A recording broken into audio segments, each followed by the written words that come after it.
Quelques jours après le tirage au sort de la phase de groupe de la Coupe du Monde 2022, j'évoque le sujet pour pouvoir aborder la menace qui tourne autour des sélections africaines.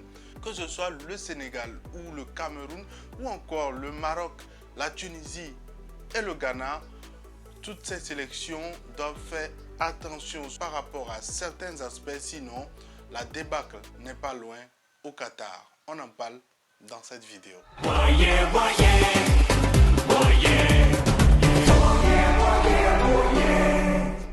Salut à toi, bienvenue sur ma chaîne, moi c'est Jacques, ici j'analyse l'actualité sportive africaine et si tu ne l'as pas encore fait, abonne-toi à ma chaîne, active la cloche de notification pour qu'on puisse continuer par évoquer ce type de sujet.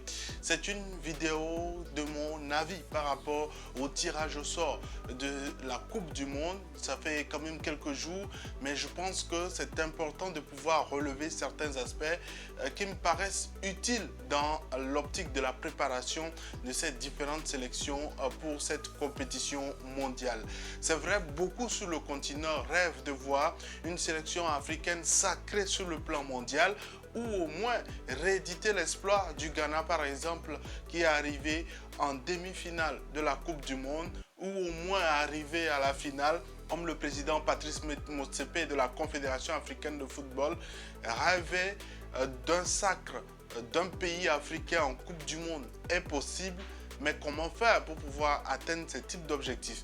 Après le tirage au sort, il y a beaucoup de commentaires qui sont sortis, que ce soit des sélectionneurs des pays participants ou des joueurs ou encore des supporters pour pouvoir donner leur avis.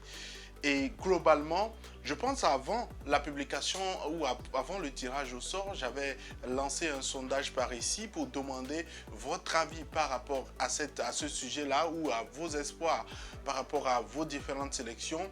Pour la plupart, puisqu'il y a beaucoup de Sénégalais par ici, beaucoup avaient estimé que tomber dans la poule A, c'est-à-dire la poule du pays organisateur, notamment le Qatar, permettra aux Lions de la Teranga de pouvoir éviter les gros qui sont déjà dans le chapeau 1. Et finalement, leurs souhaits ou vos souhaits ont été exaucés parce que le Sénégal figure bien évidemment dans la poule A en compagnie de l'Équateur, du Qatar bien sûr et des Pays-Bas.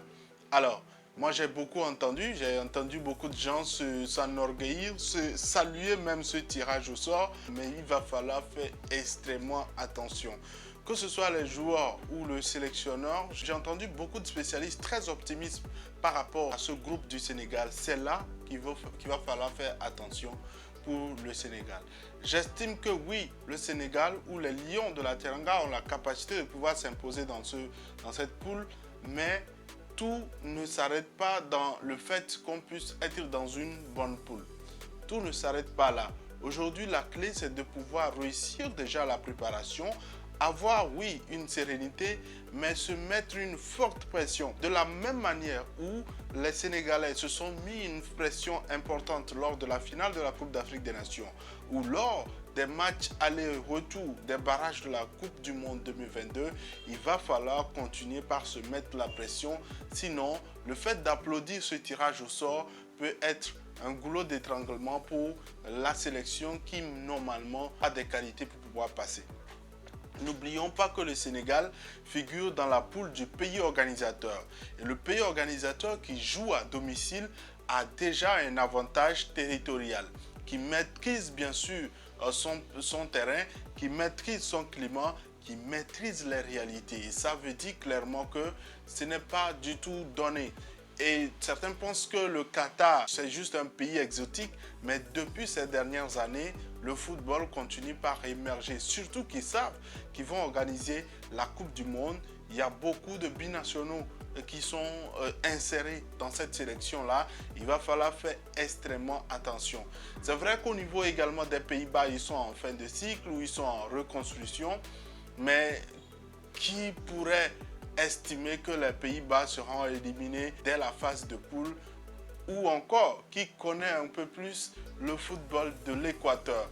Alors, toutes ces incertitudes font qu'il va falloir faire extrêmement attention pour la sélection sénégalaise, que les Sénégalais se concentrent beaucoup plus sur la préparation au lieu d'être juste satisfaits par rapport au tirage au sort. C'est de la même manière pour le Cameroun où on estime qu'à part le Brésil, que les Lions indomptables sont capables de pouvoir dominer la Serbie et la Suisse. Mais tout ça, ce ne sont que des supputations. Qui aurait cru que la Gambie allait réussir la dernière Coupe d'Afrique des Nations? Qui aurait cru que la Sierra Leone allait être l'une des surprises de cette compétition? Ou qui aurait cru que les Comores partiraient en héros du Cameroun? Tout ça pour pouvoir vous rappeler qu'au-delà de ces analyses d'avant-compétition, il faut plutôt rester concentré sur l'essentiel, notamment la préparation de façon professionnelle, de façon sérieuse pour cette Coupe du Monde. On est quand même d'accord que le Maroc, le Ghana et la Tunisie sont dans des groupes assez compliqués, mais j'ai comme l'impression, ou j'ai envie de dire, que ce sont les sélections même qui risquent de nous surprendre lors de cette Coupe du Monde, parce qu'elles savent déjà qu'elles sont dos au mur et qu'elles vont beaucoup plus se concentrer sur la préparation, ils vont beaucoup plus se concentrer sur leurs défauts, essayer de corriger puisqu'elles connaissent déjà leurs faiblesses. Mais ces sélections qui s'applaudissent déjà par rapport au tirage au sort, attention parce que vous risquez d'oublier l'essentiel, notamment vous regardez dans le miroir et essayer de corriger tout en regardant et analysant l'adversaire. Au-delà de tout, je pense qu'il y a plusieurs aspects qui doivent être pris en compte au-delà de la préparation pour pouvoir éviter une débâcle au Qatar. Les sélectionneurs qui ont vraiment des envies de pouvoir renforcer leur effectif et qui courent toujours derrière les binationaux qui ne se sont pas défoncés pour pouvoir qualifier leur sélection en Coupe du Monde et qui aujourd'hui trouvent peut-être l'aubaine de la Coupe du Monde pour pouvoir arriver en sélection, peuvent déséquilibrer de façon déconcertante leur sélection en procédant ainsi. Peut-être sur un joueur ou deux joueurs, on peut le faire, mais je pense qu'avec la stratégie, avec la dynamique positive dans laquelle ces différentes sélections sont après leur qualification pour la Coupe du Monde, il vaut mieux regarder l'effectif qu'on a avant de pouvoir essayer peut-être d'amener un autre binational. Sinon, ce sont des habitudes que beaucoup de sélections sur notre continent ont et malheureusement, on a les mêmes résultats à chaque Coupe du Monde. Aujourd'hui, la chance, c'est qu'on aura le début des éliminatoires de la Coupe d'Afrique des Nations 2023 à partir du mois de juin. Donc, ça permettra à ces différentes sélections de se réviser et de continuer la préparation pour cette Coupe du Monde pour laquelle le continent doit continuer par rêver. Quel est ton avis par rapport à ce tirage au sort? Est-ce que tu es satisfait au sujet de ta sélection préférée? Laisse-moi un commentaire et si tu ne l'as pas encore fait, abonne-toi à ma chaîne, active la cloche de notification pour qu'on puisse continuer par être nombreux par ici. À la prochaine.